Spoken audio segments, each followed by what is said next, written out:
Oke, selamat datang semuanya. Pernah nggak sih kalian ngerasa kalau otak kalian itu kayak punya kemauan sendiri? Nah, kali ini kita bakal coba bedah cara kerja pikiran kita, tapi bukan sebagai mesin yang sempurna ya, melainkan sebagai alat yang super canggih, tapi ternyata penuh dengan glitch alias kesalahan-kesalahan bawaan. Oke, sebagai pembuka, kita akan langsung menantang sesuatu yang mungkin paling kita percayai di dunia ini, persepsi dan ingatan kita sendiri. Siap? Coba deh jujur sama diri sendiri. Seberapa besar sih kepercayaan kalian sama ingatan kalian? Terutama buat kenangan-kenangan yang rasanya tuh jelas banget, detail, dan emosional. Kita semua kan pasti punya ya kenangan yang terasa begitu nyata, saking detailnya kita yakin banget itu terekam persis kayak video di kepala kita. Misalnya, momen waktu kita dengar sebuah berita besar yang mengguncang dunia. Rasanya mustahil salah kan? Tapi tahu nggak sih, kenyataannya, wah, jauh dari itu. Ada penelitian soal peristiwa besar kayak ledakan pesawat ulang-alik Challenger. Hasilnya nunjukin kalau ingatan orang-orang tentang kejadian itu detailnya berubah dan jadi gak akurat dari tahun ke tahun. Dan yang paling aneh, walaupun ingatan mereka salah, rasa percaya diri mereka kalau ingatan itu 100% benar justru tetap tinggi banget. Gila kan? Dan masalahnya gak berhenti di ingatan aja loh. Apa yang kita lihat langsung pakai mata kepala sendiri pun ternyata bisa nipu juga.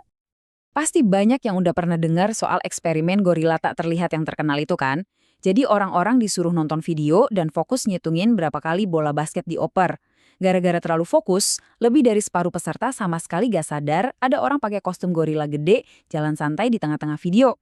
Ini bukti nyata kalau fokus kita bisa bikin kita buta total sama hal lain yang ada persis di depan mata. Jadi pertanyaannya, kenapa sih otak kita punya cacat kayak gini?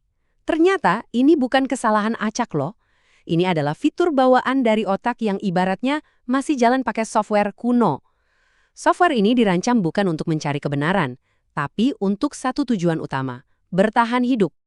Nah, buat gampangnya, kita bisa pakai model sederhana dari Ahil Sharaf Paul MacLean. Dia ngebagi otak kita jadi 3 lapisan yang berevolusi secara bertahap. Nah, disinilah letak masalah utamanya. Otak reptil kita ini, bagian paling tuanya, itu kerjanya super cepat pakai insting dan emosi. Dan bagian inilah yang sering banget ngebajak kendali dari neokorteks. Bagian otak kita yang lebih baru, yang tugasnya mikir logis dan rasional. Jadi, kayak ada pertarungan terus-menerus di dalam kepala kita, antara kecepatan versus akurasi. Intinya apa? Intinya, otak kita itu dari sananya dirancang buat satu hal, bertahan hidup. Bukan buat nyari kebenaran. Sistem bawaan kita lebih milih kesimpulan yang cepat dan cukup oke daripada yang lambat tapi akurat. Dulu ini berguna banget buat lari dari predator.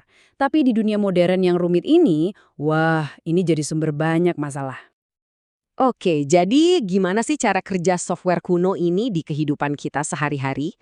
Nah, dia muncul dalam bentuk jebakan-jebakan mental yang sering banget kita alami tanpa sadar. Salah satu yang paling sering kita alamin itu namanya bias konfirmasi. Gampangnya gini, otak kita tuh nggak suka kalau dia salah. Jadi kita cenderung secara aktif nyari bukti yang mendukung apa yang udah kita percaya, dan secara nggak sadar kita ngabaikan semua bukti yang bertentangan. Contohnya gampang banget, misal kamu lagi naksir berat sama anjing korgi. Kemungkinan besar yang kamu Google itu lucunya anjing korgi atau korgi anjing keluarga, bukan masalah kesehatan anjing korgi atau korgi suka menggonggong. Kita mencari pembenaran, bukan kebenaran. Jebakan berikutnya ini soal sebab akibat. Cuma gara-gara kejadian B muncul setelah kejadian A, otak kita yang suka jalan pintas ini langsung loncat ke kesimpulan, pasti A penyebab B. Padahal belum tentu sama sekali. Ini namanya kekeliruan post hoc. Pernyataan kayak gini nih, di permukaan kedengarannya kayak masuk akal dan nyambung banget kan? Tapi ini contoh klasik di mana dua hal yang kebetulan terjadi berurutan langsung dianggap sebagai sebab akibat. Padahal bisa aja ada ratusan faktor lain yang berpengaruh, gaya hidup, genetik, cara pendataan, dan lain-lain. Dan tentu aja, ada yang jago banget manfaatin kelemahan otak kita ini. Para marketer. Bukan kebetulan kalau mayoritas pembelian barang mewah, bahkan makanan kita, itu seringnya terjadi karena impuls. Kenapa? Karena keputusan itu digerakkan oleh emosi si otak reptil, bukan logika si otak manusia. Oke. Setelah dengar semua bug ini, mungkin kita jadi agak pesimis ya sama otak sendiri. Tapi tenang dulu, ada kabar baiknya. Kita bisa secara sadar mengaktifkan otak manusia kita untuk melawan dorongan-dorongan otomatis ini. Disinilah peran berpikir kritis. Dan ini bukan berarti jadi orang yang nyinyir atau negatif terus ya. Bukan. Berpikir kritis itu adalah sebuah skill untuk secara sengaja menekan tombol pause pada reaksi otomatis kita dan mulai bertanya, tunggu dulu, ini beneran masuk akal nggak ya? Jadi, untuk jadi pemikir yang lebih kritis, kita perlu melatih rasa ingin tahu, objektivitas, dan yang paling penting, keterbukaan untuk mengakui kalau kita bisa salah. Tapi, fondasi dari semua itu adalah kesadaran diri. Kemampuan untuk sadar sama bias-bias yang kita punya. Itu titik awalnya. Intinya, ini soal fokus ke bagaimana cara kita sampai pada sebuah kesimpulan, bukan cuma soal apa kesimpulannya. Ini namanya metakognisi, berpikir tentang cara kita berpikir. Tujuannya adalah untuk nangkep kesalahan dalam proses mikir kita sendiri, sebelum kita terlanjur bertindak berdasarkan kesimpulan yang keliru itu. Oke, di bagian terakhir ini, kita langsung ke yang praktis aja ya. Beberapa langkah simpel yang bisa langsung kalian coba untuk mulai melatih otot berpikir kritis kalian. Ada 3 langkah cepat yang bisa jadi kebiasaan baru. Pertama, selalu cek sumbernya. Siapa yang ngomong ini? Apa kepentingan mereka? Kedua, hati-hati sama emosi. Kalau sebuah informasi bahasanya sengaja dibikin buat mancing kita marah atau takut, itu udah lampu merah. Informasi yang baik biasanya tenang. Dan ketiga, sekali lagi, jangan pernah cuma percaya satu sumber.